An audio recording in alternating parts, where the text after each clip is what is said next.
Thanks for joining us today for the California Auto Museum's evening with, virtual evening with. And with us today, we have publisher of Classic Motorsports and Grassroots Motorsports, Tim Suddard. How are you doing today, Tim? Doing great. Great. It looks like you're on the beach as usual. Yeah, exactly. That's one of the advantages to the virtual evenings with, is we can get folks interviews with folks that we wouldn't normally get to the museum, and we can get folks live from the beach in Hawaii or Tahiti, wherever it may be. I think I'm in Tahiti tonight. Yeah, I think Tahiti is a good choice. I need a cocktail, but that's later. Yeah. So tell us the Tim Suddard story. You are the publisher of several magazines. You are a Concours judge. You've run a virtual Concours. You are at just about every automotive event in the world. How did you come to this position? Give us your background. Well, the short version is I probably stumbled into most of it. I grew up in Wareham, Massachusetts. I grew up in a Ford dealership. I've been a car junkie. I guess April 17th, 1964, when I just turned 4 years old, is when I knew I was a car junkie, because my dad took me down to the Ford dealership with the whole family to show us this new thing called a Mustang. I didn't even know what it was. I don't even remember it being that impressive, but somehow that's one of my earliest memories. So obviously it had some kind of an impact on me. So I grew up in the Ford dealership. I ran parts. I worked in the body shop. I detailed cars. I delivered cars. Delivering police cars was the coolest as a 15, 16-year-old kid, because everybody's like, wow, what's that kid doing driving a police car? So that was cool. He stole it. Yeah. And I moved down to Florida to go to college. The winter in Massachusetts did not appeal to the car guy side of me, trying to keep my 67 Mustang from rusting out, trying to wash it on a 28-degree day and having the locks freeze up. I grew weary of that and went to college down in Florida.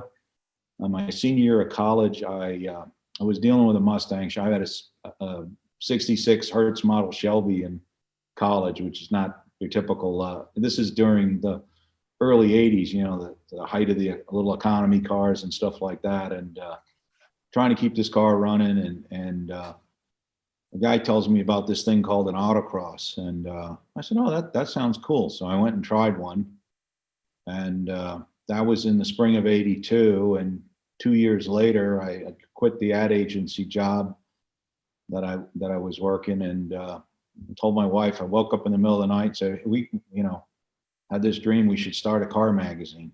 I was so mad about car magazines. Every car magazine wanted to tell me how fast my new Ferrari would go 0 to 60, and I was like, how does that play for a kid? At the time, I'd sold the Shelby. I was fixing up a 71 Datsun 240Z. I was like, how does my new Ferrari 0 to 60 figures relate to a kid trying to fix up a rusty 240Z? So I said, you know what, we'll start a car magazine for regular people.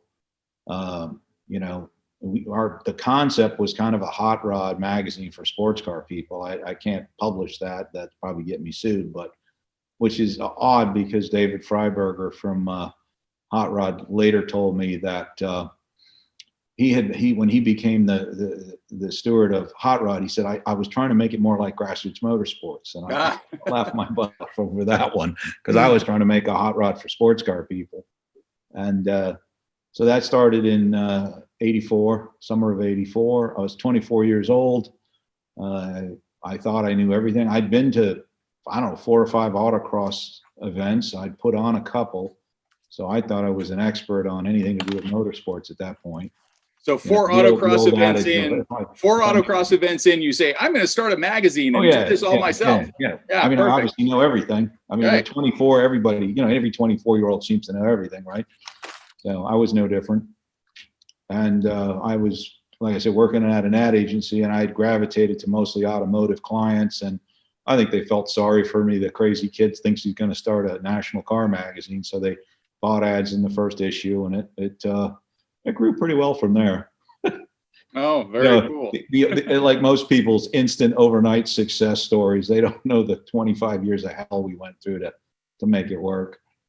So I guess that's the early years, but we've been through, we decided to go from 6 to 8 issues a year, 3 weeks before 9/11.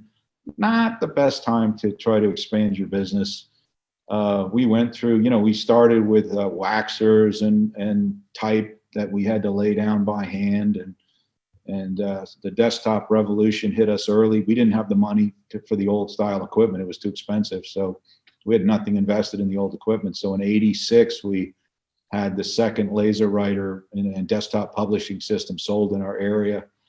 By March of 89, our magazine was completely digital. And I didn't say 09 or 99. I said 89, March of 89. We were completely digital. I had a art director at the time that was really all in for the new technology. So we had some interesting mistakes along the way, but we survived them. And so now along the way, you've also picked up another magazine, which has become Classic Motorsports Magazine. Yeah, that happened in 2003, which, seems like yesterday, but that was 18 years ago. Yeah, Gary Anderson, who had owned British Car at the time, had been bugging me. He said, I want to get out of this. You'd be a good leader for this. And finally we talked, and I was like, you haven't been able to do that much with it. And then we decided at the same time, this was the new WRX was coming out, and we had an issue that was talking about how to put Weber carburetors on your Triumph TR3 in the same magazine that was introducing the new WRX. And I said, we're getting away with this wide of a span right now, but extrapolate things out another 20, 30 years,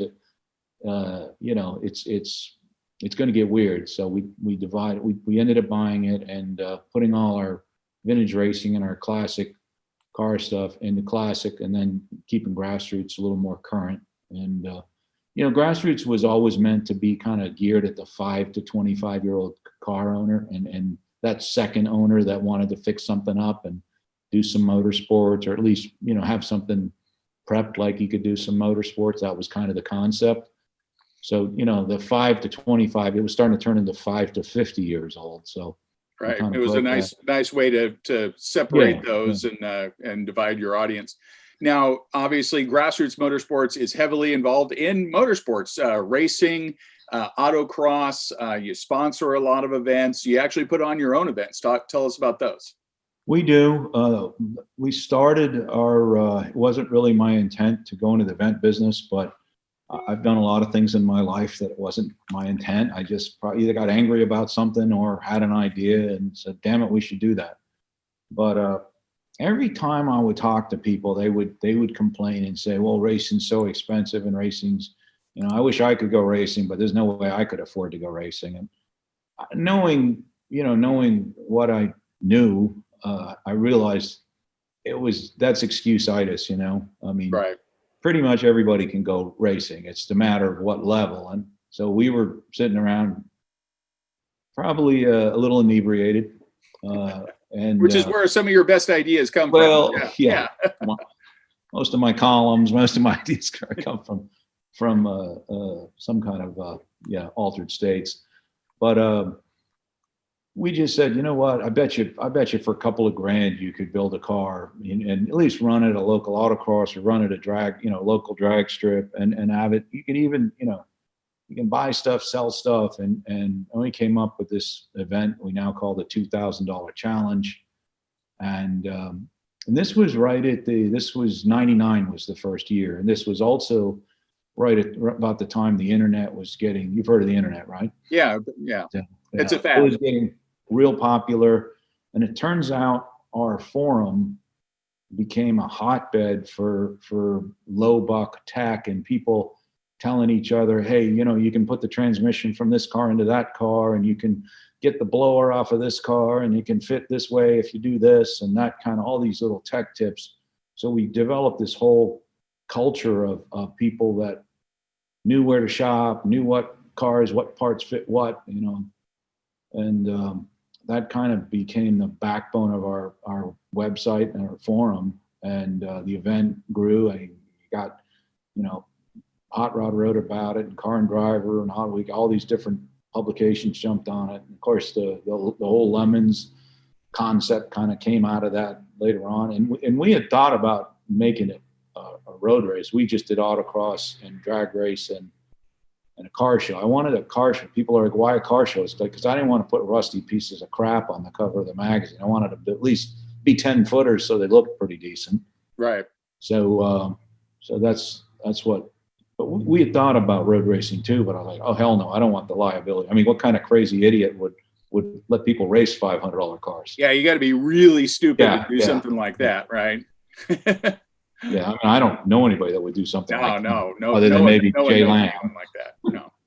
But so that's kind of what got us started in the event business. And then people were like, oh, you're too low buck, you know.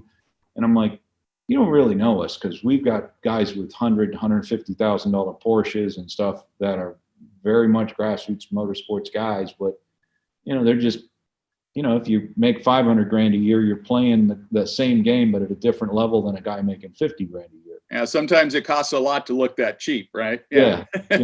So we created the Ultimate Track Car Challenge, which was basically a run what you brung. We don't care what kind of car, what kind of sanctioning body, as long as it's legal, passes a NASA tech inspection. Sky's the limit on whatever you want to do. And then we have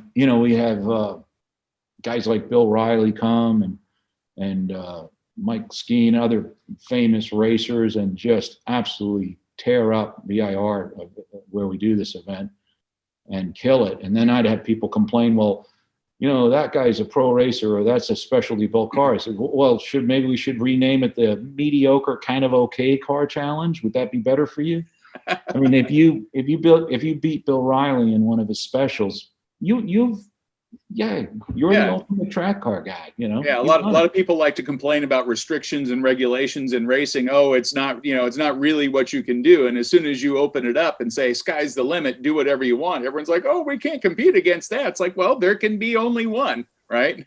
Yeah. I was talking to a guy the other day that was dealing with that problem. And he said, the guy that we're talking about, Randy Popes at that point, and it's like, Randy's right over there. If you want some help, just go over and ask him. He's a nice guy. He'll help you. He'll teach you, help you.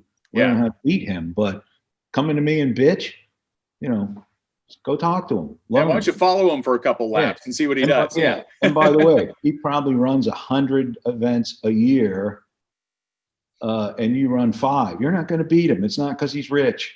Yeah. He's not. You know. Yeah. It's because he's trying harder than you. So you've got the publishing world, you've got the events world and racing, and you also are involved in Concours as a judge and putting on now virtual Concours. Tell us a little bit about that. Well, I started judging at Amelia Island Concours close to 20 years ago, and I've judged it. Others, Radnor Hunt and Chattanooga and Hilton Head and others. And this last year obviously was tough. A lot of these Concours events spent money with us to promote their events. Their events got canceled. I felt terrible. It wasn't my fault, and I didn't really have the money to get back to them, but I felt we could do something. And then we worked together, as you probably remember, you and I worked together on the Concours de Le Mans. And so what we learned from that, and we did a virtual Monterey welcome party. Yeah.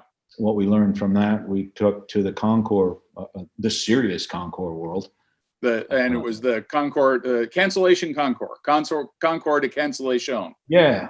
Originally, it was just going to be canceled Concours. And I said, boy, that sounds kind of corny and negative. And then we Frenched it up and made it Concours de cancellation. Yeah, there Everybody you go. thought that was kind of cute. And we got together about 24 Concours events in America and got the best of their best. And then we let readers and other people enter their cars. You know, a lot of this stuff is not real inclusive. And I wanted anything I do, I try to make inclusive. I try to make it so the little guys got a chance. And we did, and we got some absolutely beautiful cars. We had over 200 cars. We put now, this was all online, hosted on your forum. Anybody could enter from anywhere in the world. Just send in a picture and description of your car.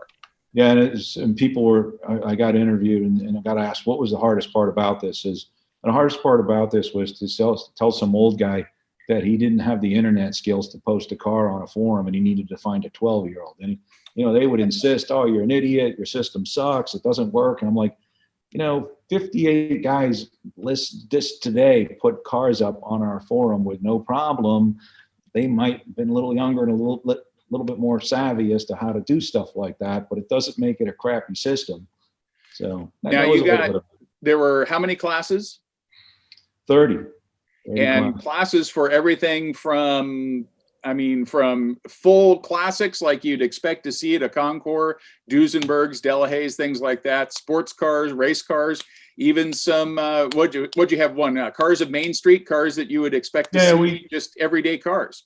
We started with, honestly, I went through Pebble Beach's classes. I said, okay, that makes sense. And then I went through Amelia's classes and said, okay, that makes sense. I kind of combined some and cut it down. And then I was like, what about a class for a guy with a Triumph TR6? And it's like, no Concours has that.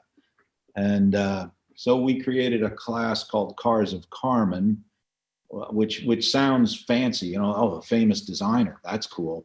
But most, car guys will know, Carmen designed the Porsche 914, which is not a car widely respected at Concours events. TR6, Volkswagen Carmen Gears and stuff like that. So it basically gave us a fancy sounding class for regular cars.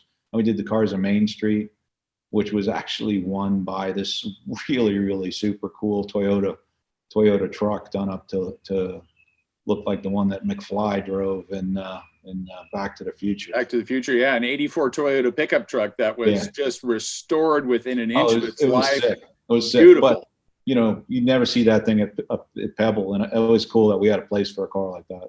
We had a class called At the Beach. Yep.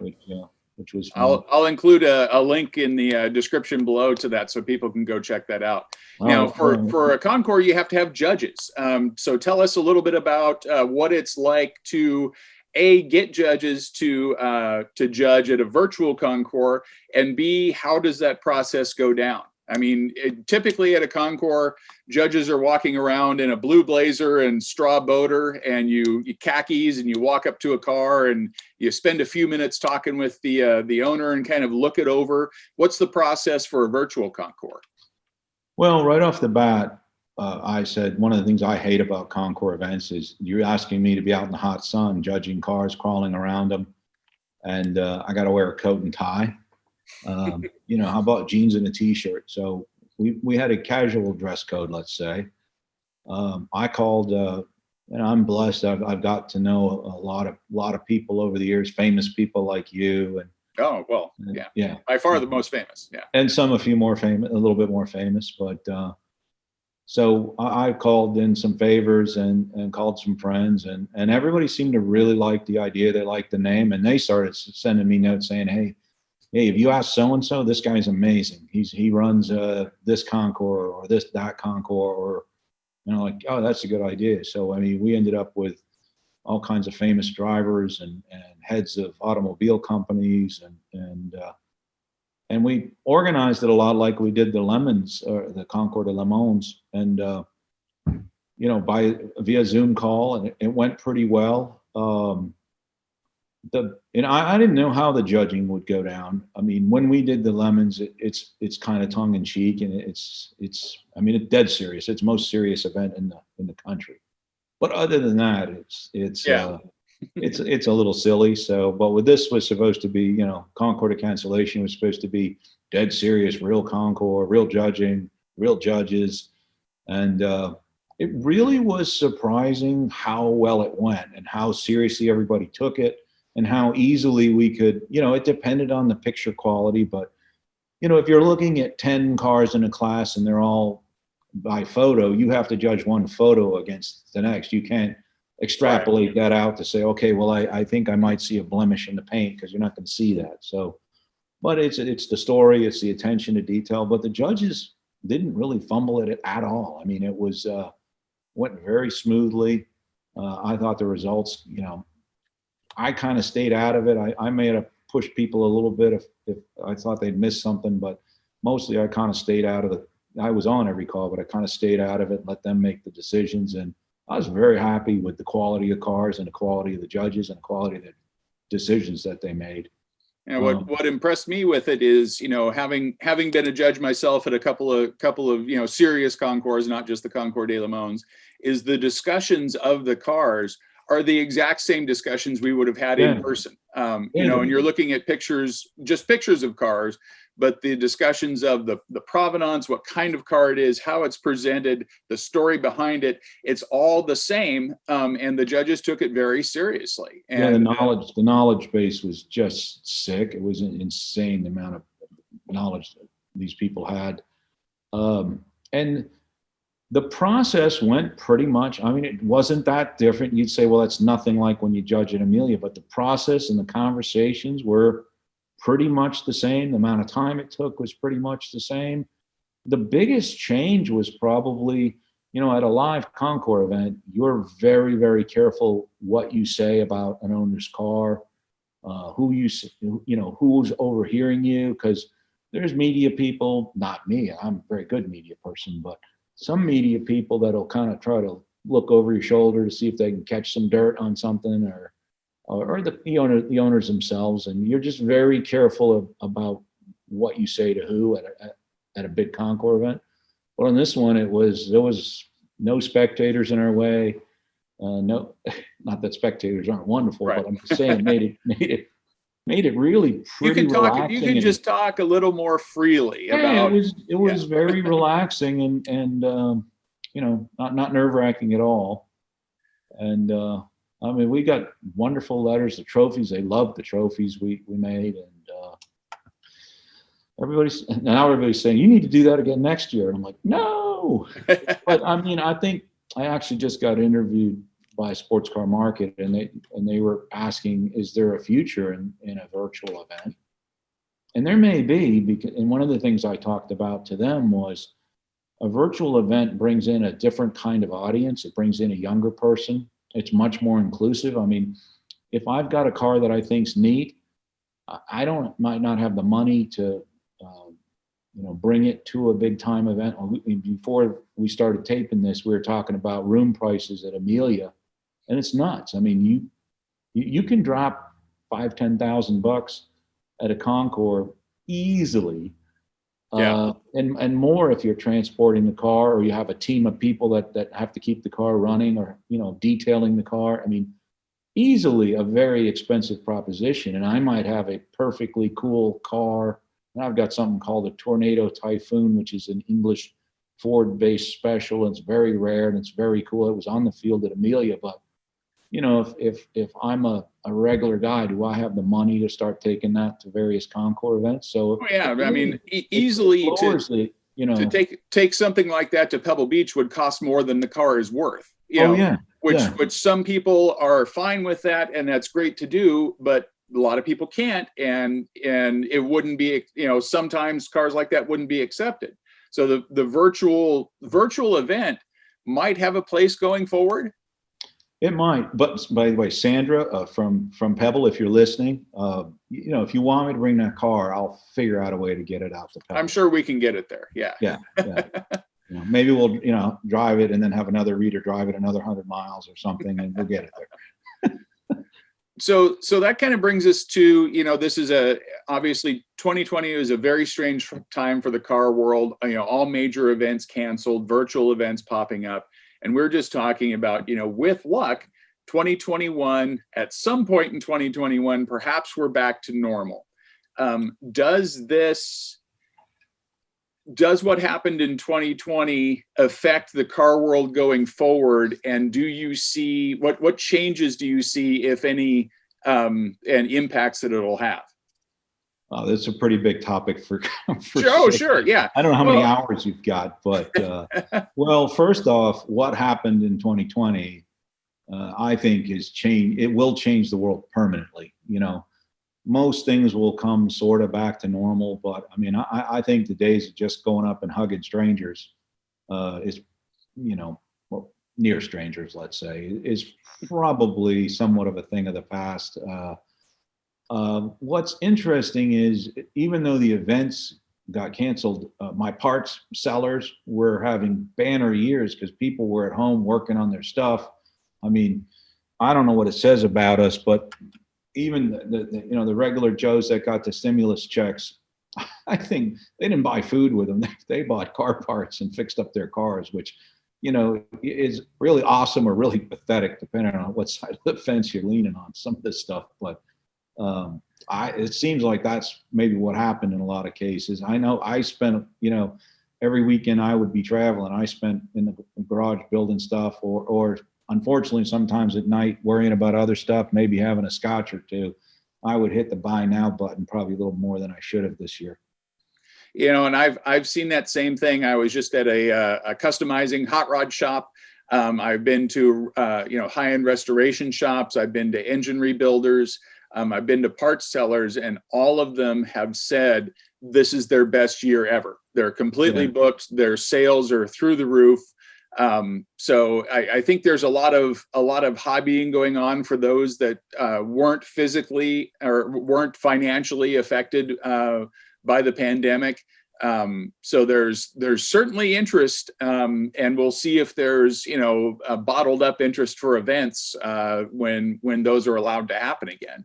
Yeah, so far we do a series of classic sports car tours. That started with, I got so mad at people for, I told them I was from Florida and I'm a car guy, and they were always saying, "Oh boy, poor you! What a pathetic, terrible place to be a car guy." I was like, actually, not so bad. We've got actually a lot of good roads. The center of the state's got this cool spine that has pretty curvy roads, and it's a lot of fun. No, Florida sucks. I would never want to be a car guy. I said, listen, let's start doing a classic car tour to show people that Florida doesn't suck, Right. And everybody that's come on it says, "Wow, you're right. Florida is really cool." Oh, I've been on it, and it's the Orange Blossom Tour, and it is phenomenal. I mean, historic sites, fantastic driving, great food. It's a high-end luxury automotive experience that the food is amazing, the hotels are amazing, the camaraderie is great, and yes, you could go run the Tail of the Dragon or go run the Blue Ridge Parkway or something like that, but I tell you, Florida has some competent roads and some enjoyable driving. I didn't come away from that saying, "Oh gee, I'd wish I'd have been on a racetrack all week." I was exhausted from all the driving. It was great. Good. Well, we have one that goes to the Tail of the Dragon, and I don't know if you were setting me up there, but we have our Smoky Mountain Tour that runs the Blue Ridge Parkway and Tail of the Dragon. And now we were going to do it for 20, but it got postponed. But for 21, we're doing a Golden State Tour, which hopefully is not a burnt up state tour, because the area we're going was hit pretty hard by the fires. But that'll be up in the wine country in October of 21. So looking forward to that. It's such gorgeous country up there. Yes, indeed. Yes. I think those kind of things are going to be big. I think experiential events are going to come back with a vengeance. People have been sitting at home and not being able to go out, and kind of, depending on how you do it, a tour, even with COVID restrictions, we were just able to do a Lemons rally through the Northeast, and it's kind of the perfect COVID event because everybody stays in their cars. You kind of have to be careful with a little bit of the social interaction in the evenings, but sit on the hood of your car, wear a mask, and try not to lick anybody. That's well, as you probably remember, I was there with you, and it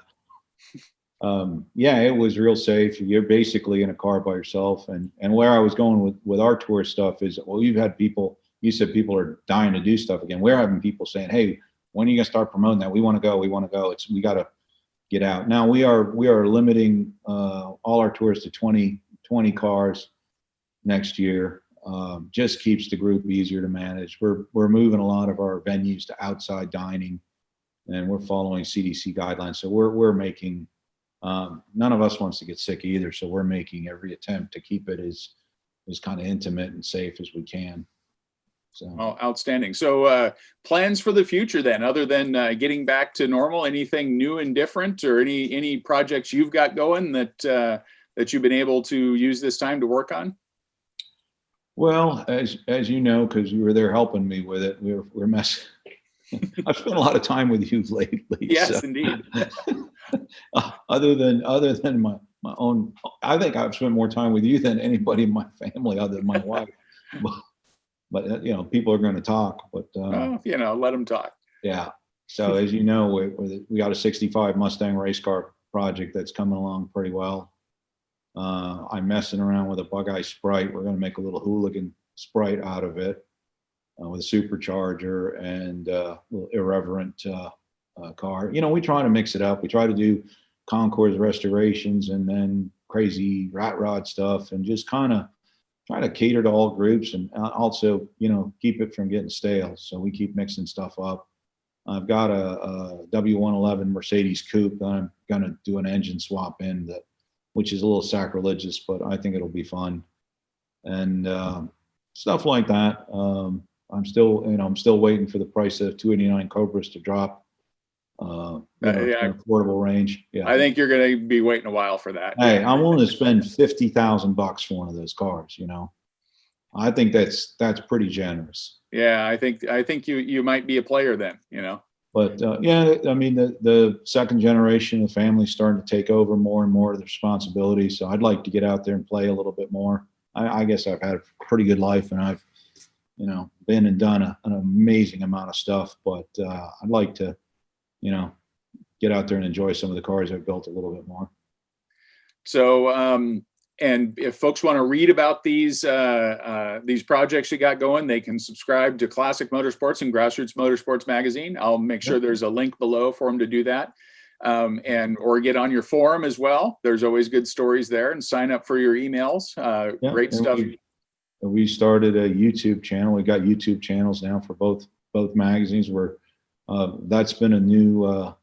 Being a magazine publisher or being a car guy didn't make me a magazine publisher instantly, and being a magazine publisher does not make you a TV star instantly. But I've been working on that craft and learning, and you've been helpful, and Jay Leno's helped me out a bunch, which was pretty cool. And we've started a video department, and I'm doing a lot. We've got other guys doing them too, but I've been doing a lot of how-to videos. That's been a lot of fun, and kind of spreading what I've learned over the last 40, 50 years to as many people as we can. Well, if you want to check that out for yourselves, be sure to go to Classic Motorsports and Grassroots Motorsports websites. You can sign up, subscribe to the magazines, subscribe to their YouTube channel, and get basically the spectrum of classic cars, new cars, race cars, some very, very purpose-built race cars, the Ultimate Track Car Challenge, all the way down to the $2,000 challenge for cars that, you know, you'd be surprised what gets built for $2,000. You think that's not a lot of money, but you can build a pretty serious race car for that. Yeah, we're absolutely, every year we're blown away with the creativity and the hard work our readers put into it. Well, Tim, I want to thank you for taking the time to talk with us here at the California Auto Museum. Hopefully we'll get to see you out here sometime in 2021. You can come by, check out the museum, and perhaps do an in-person talk if the fates allow. Like to thank you and thank everybody that's watching, and be sure to check out the links below, and we'll have another discussion up here pretty soon. All right. I'd love to come out there, and appreciate the opportunity, and thanks a lot.